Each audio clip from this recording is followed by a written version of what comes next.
Hi hello నమస్తే welcome to మన 9 TV. నేను మీ శంకర్ గౌడ్.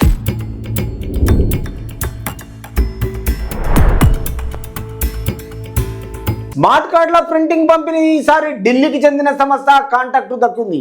అంటే ఇంతకుముందు ఒకరు ఏ అధికార పార్టీ ఉందో వాళ్ళు ఏం చేస్తారు, కొన్ని సంస్థలను వాళ్ళకు అనుకూలంగా ఇచ్చుకుంటారు. ఇంతకుముందు హైదరాబాద్లోని కార్డుల ప్రింటింగ్ జరిగేది. అప్పట్లో పలుసార్లు ఈ కార్డుల పంపిణీలో తీవ్ర జాప్యం చోటు చేసుకుంది. రిబ్బన్ లేదని, పెండింగ్ నిధులు విడుదల కాలేదని రకరకాల కారణాలు చెప్పి నిలిపివేశారు. అంటే ఒక్కొక్కటి ఇది లేదు అది లేదని గత ప్రభుత్వంలోకి చాలా నానా రకాలుగా ఇబ్బందులు పడ్డ రోజులున్నాయి. స్టేషనరీకి డబ్బులు కట్టని రోజులున్నాయి. ప్రింటింగ్ మిషన్లు పాడైనవి.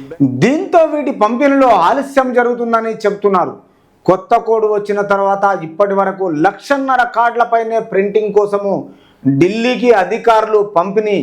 ఇప్పటికైనా అధికారులు కార్డులో జారీపై దృష్టి సాధించాలని వాహనదారులు కోరుతున్నారు. ఎప్పటి నుంచో జరుగుతున్నాయి ఈ టీఎస్ ఏంది, టీజీఏ అది ముఖ్యం కాదు. ప్రజల అవసరాల గురించి ఎప్పటికప్పుడు ఈ కార్డులు జారీ అయిపోతే మీరు ఏ కాంట్రాక్ట్లకు ఇస్తారు, ఎవరికి ఇస్తారు, ఏం చేస్తారు సమస్య కాదడ.